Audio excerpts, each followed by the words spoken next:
नमस्कार। आइए सुनते हैं मुंशी प्रेमचंद जी की लिखी कहानी सुहाग की साड़ी। यह कहना भूल है कि दाम्पत्य सुख के लिए स्त्री पुरुष के स्वभाव में मेल होना आवश्यक है। श्रीमती गौरा और श्रीमान कुंवर रतन सिंह में कोई बात न मिलती थी। गौरा उदार थी, रतन सिंह कौड़ी कौड़ी को दांतों से पकड़ते थे। वह हंसमुख थी, रतन सिंह चिंताशील थे। वह कुल मर्यादा पर ध्यान देती थी, रतन सिंह इसे आडंबर समझते थे। उनके सामाजिक व्यवहार और विचार में भी घोर अंतर था। यहाँ उदारता की बाजी रतन सिंह के हाथ थी। गौरा को सहबोध से आपत्ति थी, विधवा विवाह से घृणा और अछूतों के प्रश्न से विरोध। रतन सिंह इन सभी व्यवस्थाओं के अनुमोदक थे। राजनीतिक विषयों में यह विभिन्नता और भी जटिल थी। गौरा वर्तमान स्थिति को अटल, अमर, अपरिहार्य समझती थी। इसलिए वह नरम गरम कांग्रेस, स्वराज्य, होम रूल सभी से विरक्ति थी। कहती, ये मुट्ठी भर पढ़े लिखे आदमी क्या बना लेंगे, चने कहीं भाड़ फोड़ सकते हैं। रतन सिंह पक्के आशावादी थे। राजनीतिक सभा की पहली पंक्तियों में बैठने वाले, कर्म क्षेत्र में सबसे पहले कदम उठाने वाले, स्वदेश व्रतधारी और बहिष्कार के पूरे अनुयायी। इतनी विषमताओं पर भी उनका दाम्पत्य जीवन सुखमय था। कभी कभी उनमें मतभेद अवश्य हो जाता था, पर वे समीर के वे झोंके थे जो स्थिर जल को हल्की हल्की लहरों से आभूषित कर देते हैं।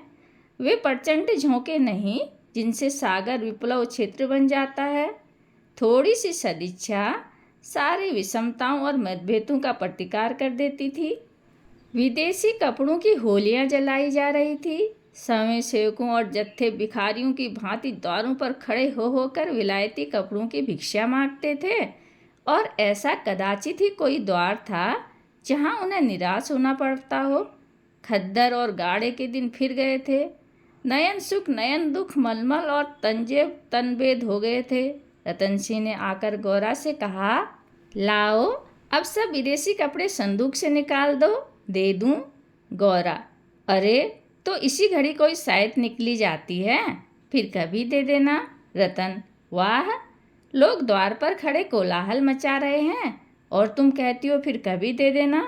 गौरा, तो यह कुंजी लो, निकाल कर दे दो। मगर यह सब है लड़कों का खेल। घर फूकने से स्वराज्य न कभी मिला है और न मिलेगा। रतन, मैंने कल ही तो इस विषय पर तुमसे घंटों सिरपच्ची की थी और उस समय तुम मुझसे सहमत हो गई थी। आज तुम फिर वही शंकाएं करने लगी। गौरा, मैं तुम्हारे अप्रसन्न हो जाने के डर से चुप हो गई थी। रतन, अच्छा, शंकाएं फिर कर लेना। इस समय जो करना है वह करो। गौरा, लेकिन मेरे कपड़े तो न लोगे ना। रतन, सब देने पड़ेंगे। विलायत का एक सूत भी घर में रखना मेरे प्रण को भंग कर देगा। इतने में राम टहल साइस ने बाहर से पुकारा, सरकार, लोग जल्दी मचा रहे हैं, कहते हैं अभी कई मोहल्लों का चक्कर लगाना है। कोई गाड़े का टुकड़ा हो तो मुझे भी मिल जाए। मैंने भी अपने कपड़े दे दिए। केसर मेहरी कपड़ों की एक गठरी लेकर बाहर जाती हुई दिखाई दी। रतन सिंह ने पूछा, क्या तुम भी अपने कपड़े देने जाती हो? केसर ने लजाते हुए कहा, हाँ सरकार, जब देश छोड़ रहा है तो मैं कैसे पहनूं? रतन सिंह ने गोरा की ओर आदेशपूर्ण नेत्रों से देखा। अब वह विलंब न कर सकी। लज्जा से सिर झुकाए संदूक खोलकर कपड़े निकालने लगी। एक संदूक खाली हो गया तो उसने दूसरा संदूक खोला। सबसे ऊपर एक सुंदर रेशमी सूट रखा हुआ था जो कुंवर साहब ने किसी अंग्रेजी कारखाने में सिलाया था। गौरा ने पूछा, क्या सूट भी निकाल दूं? रतन, हाँ हाँ, इसे किस दिन के लिए रखोगी? गौरा, यदि मैं यह जानती कि इतनी जल्दी हवा बदलेगी तो कभी यह सूट न बनवाने देती। सारे रुपये खून हो गए। रतन सिंह ने कुछ उत्तर न दिया। तब गौरा ने अपना संदूक खोला और जलन के मारे स्वदेशी विदेशी सभी कपड़े निकाल निकाल कर फेंकने लगी। वह आवेश प्रवाह में आ गई। उनमें कितनी ही बहुमूल्य फैंसी जैकेट और साड़ियाँ थीं जिन्हें किसी समय पहनकर वह फूली न समाती थी। बाज बाज साड़ियों के लिए तो उसे रतन सिंह से बार बार तकाजे करने पड़े थे, पर इस समय सब के सब आंखों में खटक रही थी। रतन सिंह उसके भावों को ताड़ रहे थे। स्वदेशी कपड़ों का निकाला जाना उन्हें अखर रहा था, पर इस समय चुप रहने में ही कुशल समझते थे। इस पर भी एक दो बार वाद विवाद की नौबत आ ही गई। एक बनारसी साड़ी के लिए तो वो झगड़ बैठे। उन्हें गौरा के हाथ से छीन लेना चाहा, पर गौरा ने एक न मानी, निकाल ही फेंका। सहसा संदूक में से एक केसरिया रंग की तंजीब की साड़ी निकल आई, जिस पर पक्के आंचल और पल्ले टंगे हुए थे। गौरा ने उसे जल्दी से लेकर अपनी गोद में छिपा लिया। रतन सिंह ने पूछा, कैसी साड़ी है? गौरा, कुछ नहीं, तंजीब की साड़ी है, आंचल पक्का है। रतन, तंजीब की है तब तो जरूर ही विलायती होगी, उसे अलग क्यों रख लिया? क्या वह बनारसी साड़ियों से अच्छी है? गौरा, अच्छी तो नहीं है, पर मैं इसे न दूंगी। रतन, वाह, विलायती चीज़ों को मैं रखने दूंगा, लाओ इधर। गौरा, नहीं, मेरी खातिर से इसे रहने दो। रतन, तुमने मेरी खातिर से एक भी चीज़ न रखी, मैं क्यों तुम्हारी खातिर करूं? गौरा, पैरों पड़ती हूँ, जिद न करो। रतन, स्वदेशी साड़ी में से जो चाहो रख लो, लेकिन इस विलायती चीज़ को मैं न रखने दूंगा। इसी कपड़े की बदौलत हम गुलाम बने, यह गुलामी का दाग मैं अब नहीं रख सकता, लाओ इधर। गौरा, मैं इसे न दूंगी, एक बार नहीं 1000 बार कहती हूँ कि न दूंगी। रतन, मैं इसे लेकर छोड़ूंगा, इस गुलामी के पटके को, इस दासत्व के बंधन को किसी तरह न रखूंगा। गौरा, नाहक जिद करते हो। रतन, आखिर तुमको इससे क्यों इतना प्रेम है? गौरा, तुम तो बाल की खाल निकालने लगते हो, इतने कपड़े थोड़ी हैं, एक साड़ी रखी ली तो क्या? रतन, तुमने अभी तक इन होलियों का आशय ही नहीं समझा। गौरा, खूब समझती हूँ, सब ढोंग है, 4 दिन में जोश ठंडा पड़ जाएगा। रतन, तुम केवल इतना बतला दो कि यह साड़ी तुम्हें क्यों इतनी प्यारी है, तो शायद मैं मान जाऊं। गौरा, यह मेरी सुहाग की साड़ी है। रतन, जरा देर सोचकर, तब तो मैं इसे कभी न रखूंगा। मैं विदेशी वस्त्र को यह शुभ स्थान नहीं दे सकता। इस पवित्र संस्कार का यह अपवित्र स्मृति चिन्ह घर में नहीं रह सकता। मैं इसे सबसे पहले होली की भेंट करूंगा। लोग कितने हदबुद्धि हो गए हैं कि ऐसे शुभ कार्यों में भी विदेशी वस्तुओं का व्यवहार करने में संकोच न करते थे। मैं इसे अवश्य होली में दूंगा। गौरा, कैसा असगुन मुंह से निकालते हो? रतन, ऐसी सुहाग की साड़ी का घर में रखना ही असकुन है, अमंगल, अनिष्ट और अनर्थ है। गौरा, यूं चाहे जबरदस्ती छीन ले जाओ, पर खुशी से न दूंगी। रतन, तो फिर मैं जबरदस्ती ही करूंगा, मजबूरी है। यह कहकर वो लपके कि गौरा के हाथ से साड़ी छीन लूं। गौरा ने उसे मजबूती से पकड़ लिया और रतन की ओर कातर नेत्रों से देखकर कहा, तुम्हें मेरे सिर की कसम। केसर मेहरी बोली, बहू जी की इच्छा है तो रहने दीजिए। रतन सिंह के बड़े हुए हाथ रुक गए, मुख मलिन हो गया, उदास होकर बोले, मुझे अपना व्रत तोड़ना पड़ेगा, प्रतिज्ञा पत्र पर झूठे हस्ताक्षर करने पड़ेंगे। खैर, यही सही। शाम हो गई। द्वार पर स्वयंसेवकगण शोर मचा रहे थे। कुंवर साहब, जल्दी आइए, श्रीमती जी से भी कह दीजिए हमारी प्रार्थना स्वीकार करें, बहुत देर हो रही है। उधर रतन से असमंजस में पड़े हुए थे कि प्रतिज्ञा पत्र पर कैसे हस्ताक्षर करूं। विदेशी वस्त्र घर में रखकर स्वदेशी व्रत का पालन क्यों कर होगा। आगे कदम बढ़ा चुका हूँ, पीछे नहीं हट सकता, लेकिन प्रतिज्ञा का अक्षरशः पालन करना अभिष्ट भी तो नहीं, केवल उसके आशय पर लक्ष्य रहना चाहिए। इस विचार से मुझे प्रतिज्ञा पत्र पर हस्ताक्षर करने का पूरा अधिकार है। तिरिया हट के सामने किसी की नहीं चलती। यूं चाहूँ तो एक ताने में काम निकल सकता है, पर इसे बहुत दुख होगा। बड़ी भावुक है, उसके भावों का आदर करना मेरा कर्तव्य है। गौरा भी चिंता में डूबी हुई थी। सुहाग की साड़ी सुहाग का चिन्ह है, इसे आग, कितने असुकन की बात है। ये कभी कभी बालकों की बात जिद करने लगते हैं, अपनी धुन में किसी की सुनते नहीं, बिगड़ते हैं तो मानो मुंह ही नहीं सीधा होता। लेकिन वे बेचारे भी तो अपने सिद्धांतों से मजबूर हैं, झूठ से उन्हें घृणा है। प्रतिज्ञा पत्र पर झूठी स्वीकृति लिखनी पड़ेगी, उनकी आत्मा को बड़ा दुख होगा, घोर धर्म संकट में पड़े होंगे। यह भी तो नहीं हो सकता कि सारे शहर में स्वदेशानुरागियों के सिरमौर बनकर उस प्रतिज्ञा पत्र पर हस्ताक्षर करने से आनाकानी करें। कहीं मुंह दिखाने को जगह नहीं रहेगी, लोग समझेंगे बना हुआ है, पर शकुन की चीज़ कैसे दूं। इतने में उसने राम टहल साइस को सिर पर कपड़ों का गट्ठर लिए बाहर जाते देखा। केसर मेहरी भी एक गट्ठर सिर पर रखे हुए थे। पीछे पीछे रतन सिंह हाथ में प्रतिज्ञा पत्र लिए जा रहे थे। उनके चेहरे पर ग्लानि की झलक थी, जैसे कोई सच्चा आदमी झूठी गवाही देने जा रहा हो। गौरा को देखकर उन्होंने आंखें फेर ली और चाहा कि उसकी निगाह बचाकर निकल जाऊं। गौरा को ऐसा जान पड़ा कि उनकी आंखें डबडबाई हुई हैं। वह राह रोक कर बोली, जरा सुनते जाओ। रतन, जाने दो, दिक न करो, लोग बाहर खड़े हैं। उन्होंने चाहा कि पत्र को छिपा लूं, पर गौरा ने उसे उनके हाथ से छीन लिया। उसे गौरा ने पढ़ा और एक क्षण चिंतामग्न रहने के बाद बोली, वह साड़ी भी लेते जाओ। रतन, रहने दो, अब तो मैंने झूठ लिख ही दिया। गौरा, मैं क्या जानती थी कि तुम ऐसी कड़ी प्रतिज्ञा कर रहे हो। रतन, यह तो मैं तुमसे पहले कह चुका था। गौरा, मेरी भूल थी, क्षमा कर दो और इसे लेते जाओ। रतन, जब तुम इसे देना अशकुन समझती हो तो रहने दो, तुम्हारी खातिर थोड़ा सा झूठ बोलने में मुझे कोई आपत्ति नहीं है।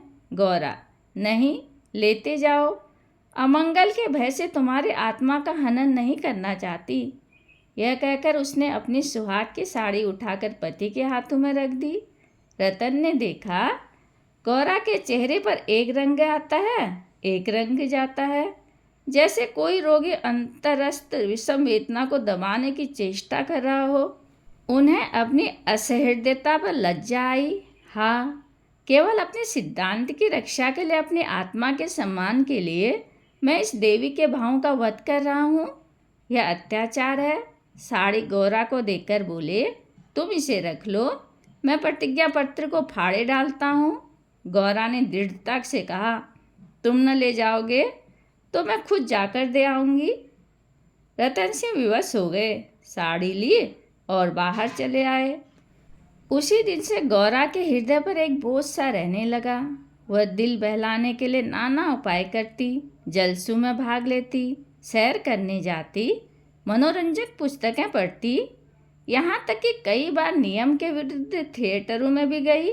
किसी प्रकार अमंगल कल्पना को शांत करना चाहती थी, पर यह आशंका एक मेघमंडल की भांति उसके हृदय पर छाई रहती थी। जब एक पूरा महीना गुजर गया और उसकी मानसिक वेदना दिनों दिन बढ़ती ही गई, तो कुंवर साहब ने उसे कुछ दिनों के लिए अपने इलाके पर ले जाने का निश्चय किया। उनका मन उन्हें उसके आदर्श प्रेम का नित्य तिरस्कार किया करता था। वह अक्सर देहातों में प्रचार का काम करने जाया करते थे, पर अब अपने गांव से बाहर न जाते, या जाते तो संध्या तक जरूर लौट आते। उनकी एक दिन की देर, उनका साधारण सिरदर्द और जुकाम उन्हें अव्यवस्थित कर देते थे। वह बहुधा बुरे स्वप्न देखा करती। किसी अनिष्ट के काल्पनिक अस्तित्व की छाया उसे अपने चारों ओर मंडराती हुई प्रतीत होती थी। वह तो देहात में पड़ी हुई आशंकाओं की कठपुतली बनी हुई थी, उधर उसकी सुहाग की साड़ी स्वदेश प्रेम की वेदी पर भस्म होकर रिद्धि प्रदायिनी भभूति बनी हुई थी। दूसरे महीने के अंत में रतन सिंह उसे लेकर लौट आए। गौरा को वापस आए 3-4 दिन हो चुके थे, पर असबाब के संभालने और नियत स्थान पर रखने में वह इतनी व्यस्त रही कि घर से बाहर न निकल सकी थी। कारण यह था कि केसर मेहरी उनके जाने के दूसरे ही दिन छोड़कर चली गई थी और अभी उतनी चतुर दूसरी मेहरी मिली न थी। कुंवर साहब का साइस राम टहल भी छोड़ गया था। बेचारे कोचवान को साइस का भी काम करना पड़ता था। संध्या का समय था। गौरा बरामदे में बैठी आकाश की ओर एकटक होकर ताक रही थी। चिंताग्रस्त प्राणियों का एकमात्र यही अवलंब है। सहसा रतन सिंह ने आकर कहा, चलो आज तुम्हें स्वदेशी बाजार की सैर करा लाएं। यह मेरा ही प्रस्ताव था, पर 4 दिन यहाँ आए हो गए, उधर जाने का अवकाश ही न मिला। गौरा, मेरा तो जाने को जी नहीं चाहता, यहीं बैठकर कुछ बातें करो। रतन, नहीं, चलो देखा है, 1 घंटे में लौट आएंगे। अंत में गौरा राजी हो गई। उधर महीनों से बाहर न निकली थी, आज उसे चारों तरफ एक विचित्र शोभा दिखाई दी। बाजार कभी इतनी रौनक पर न था। वह स्वदेशी बाजार में पहुंची तो जुलाओं और कोरियों को अपनी अपनी दुकानें सजाए बैठे देखा। सहसा एक वृद्ध कोरी ने आकर रतन सिंह को सलाम किया। रतन सिंह चौंक कर बोले, राम टहल, तुम अब कहाँ हो? राम टहल का चेहरा श्री संपन्न था। उसके अंग अंग से आत्मसम्मान की आभा झलक रही थी। आंखों में गौरव ज्योति थी। रतन सिंह को कभी अनुमान न हुआ था कि अस्तबल साफ करने वाला बुढ़ा राम टहल इतना सौम्य, इतना भद्र पुरुष है। वह बोला, सरकार, अब तो अपना कारोबार करता हूँ। जब से आपकी गुलामी छोड़ी तब से अपने काम में लग गया। आप लोगों की निगाह हम गरीबों पर हो गई, हमारा भी गुजर हो रहा है। नहीं तो आप जानते ही हैं कि किस हालत में पड़ा हुआ था। जात का कोरी हूँ, पर पापी पेट के लिए चमार बन गया था। रतन, तो भाई अब मुँह मीठा कराओ।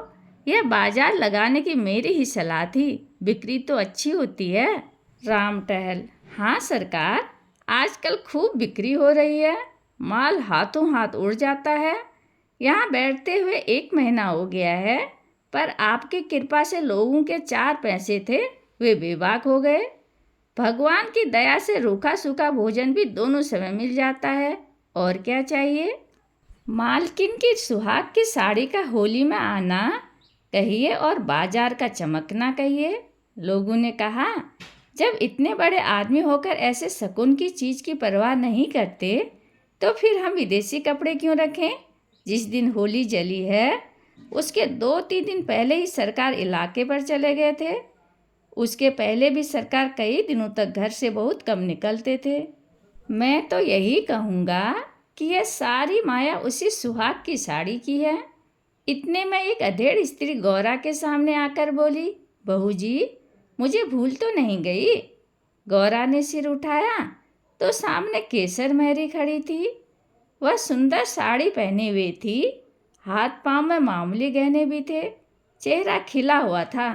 स्वाधीन जीवन का गौरव एक एक भाव से प्रस्फुटित हो रहा था।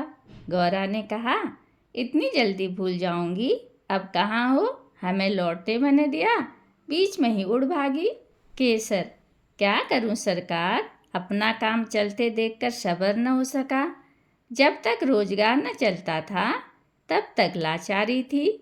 पेट के लिए सेवा टहल, कर्म कुकर्म सभी करना पड़ता था। अब आप लोगों की दया से हमारे भी दिन लौटे हैं, अब दूसरा काम नहीं किया जाता। अगर बाजार का यही रंग रहा तो अपनी कमाई खाए न चुकेगी। यह सब आपकी साड़ी की महिमा है, उसकी बदौलत हम गरीबों के कितने ही घर बस गए। 1 महीना पहले इन दुकान वालों में से किसी को रोटियों का ठिकाना न था। कोई साइसी करता था, कोई ताशें बजाता था, यहाँ तक कि कई आदमी मेहतर का काम करते थे, कितने ही भीख मांगते थे। अब सब अपने धंधे में लग गए हैं। सच पूछो तो तुम्हारी सुहाग की साड़ी ने हमें सुहागिन बना दिया, नहीं तो हम सुहागिन होते हुए भी विधवाएं थी। सच कहती हूँ, सैकड़ों जबानों से नित्य यही दुआ निकलती है कि आपका सुहाग अमर हो, जिसने हमारी राण जाति को सुहाग दान दिया। रतन सिंह एक दुकान पर बैठकर कुछ कपड़े देखने लगे। गौरा का भाव हृदय आनंद से पुलकित हो रहा था।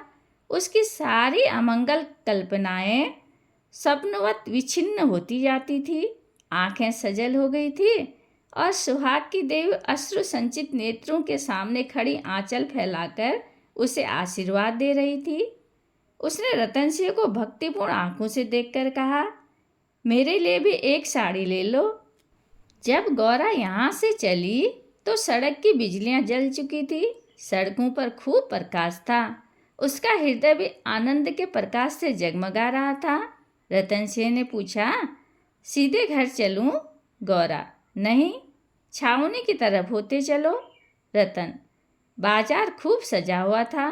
गौरा, यह जमीन लेकर एक स्थायी बाजार बनवा दो। स्वदेशी कपड़ों की दुकानें हों और किसी से किराया न लिया जाए। रतन, बहुत खर्चे पड़ेगा। गौरा, मकान बेच दो, रुपये ही रुपये हो जाएंगे। रतन, और रहे पेड़ तले? गौरा, नहीं, गांव वाले मकान में। रतन, सोचूंगा। गौरा, जरा देर में। इलाके भर में खूब कपास की खेती कराओ। जो कपास बोए उसकी बेगारी माफ़ कर दो। रतन, हाँ, तदबीर अच्छी है, दूनी उपज हो जाएगी। गौरा, कुछ देर सोचने के बाद, लकड़ी बिना दाम दो तो कैसा हो? जो चाहे चरखे बनवाने के लिए काट ले जाए। रतन, लूट मच जाएगी। गौरा, ऐसी बेईमानी कोई न करेगा। जब उसने गाड़ी से उतरकर घर में कदम रखा तो चित्त शुभ कल्पनाओं से प्रफुल्लित हो रहा था, मानो कोई बछड़ा खूंटे से छूटकर किलोल लेकर रहा हो। कहानी सुनने के लिए धन्यवाद।